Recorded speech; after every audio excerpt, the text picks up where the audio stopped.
Welcome, ladies and gentlemen, to another HFY narration. Today, we will be reading A Soldier's Sigh, made by BeensbEaNsBeANsbEaNs. Thanks for the writer's permission, and thank you all for subscribing. 58 people is quite a lot, in my opinion. Anywho, hope you'll enjoy. Let's begin. It began with fire across the sky. The humans came for our world. News broadcasts tempted us with glorious battle. When the war in the sky was lost, rumor had it the humans would kill us all. When the cities were laid to waste, rumor had it they ate the inhabitants alive. When the people spreading the rumors died, we got no more information. But the crash of artillery persisted. I had begged father not to leave. He said he was going to get help for my wounded leg. A medic, he said. So I waited. He never came back. I begged my mother to stay with me. She said she was looking for my brother and wouldn't stray far from the basement. She never came back. But the explosions continued. So violently did they shake the ground. I wondered if there was even anyone left up there. How long has it been? Days? I do not know. I dare not venture out of the basement, for fear of the humans who are almost certainly above. Not that I could make it to the stairs. The wound in my upper leg is infected. Now, I just hope to join my family. Hopefully the release comes soon. I can hear footsteps up above. Friend or foe, I no longer have the energy to care. I only hope they let me die in peace. The rubble by the door shifts and reveals a human. The first thing I notice is that he is not a monster. Not some barbarian came to tear down civilization. Not some maniacal conqueror, but rather a person. Never once did it cross my mind that the humans were people as well. He speaks to me in a foreign tongue. His eyes look weary, tired. I'd seen that same look on our retreating soldiers before I hid in the basement. He looks tired. Blood stains his face, and the deeper red belonging to my species stains his power armor. His helmet has been blasted off, and hangs loosely in his grip.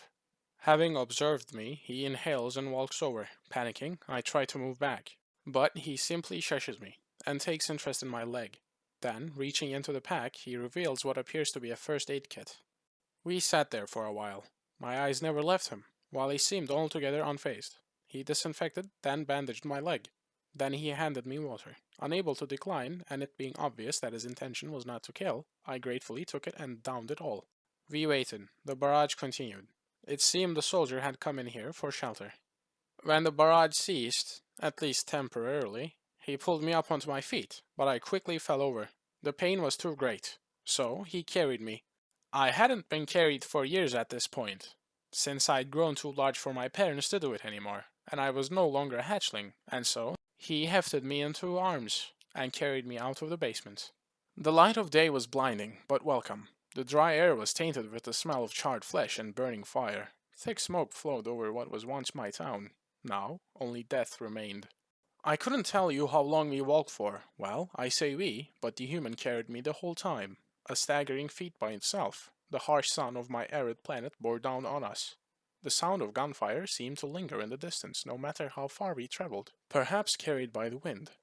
The human never stopped, not for a break or to sleep. He, I think it was a male, just kept walking at the same steady pace, small eyes set on some invisible point of the horizon.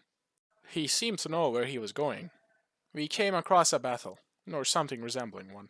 At any rate, for the most part, it seemed to just be two indistinguishable sides pounding each other from the safety of their bunkers. It was just a shame that we were walking through the ruins of a village when the bombardment resumed.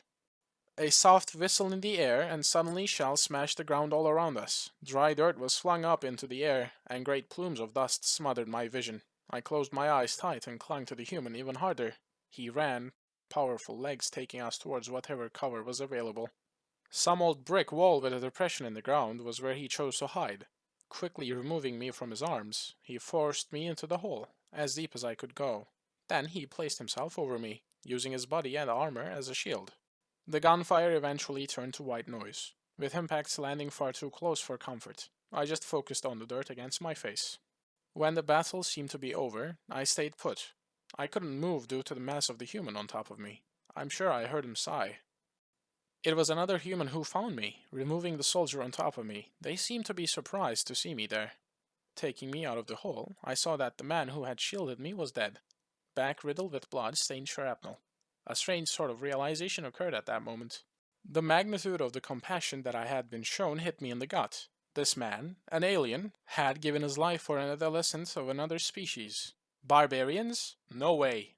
I later learned the name and rank of the individual who saved my life at the cost of his own. We lost the war, something everyone had known would happen, but refused to say it out loud. It was a bloody and fruitless affair. When I told my captors my story, with the help of a translator, they made the decision there and then to dedicate a monument to my protector. A metal statue, life-size, now graces the spot where we hid. I visit it whenever I'm on planet. It shows a human in power armor using his body to cover a much smaller individual. A plaque adorns the base of the statue, in 2 languages, reading, "War knows no nation. This memorial is dedicated to those who never came home." Thank you for listening. I'm glad to still have you here. This one was a little sad. Poor human sacrificing himself for another. If you have stuck around, go and show your appreciation to the writer on HFY. You can find a link to the story in the description. I hope you're having a good day, and I'll see you in the next one.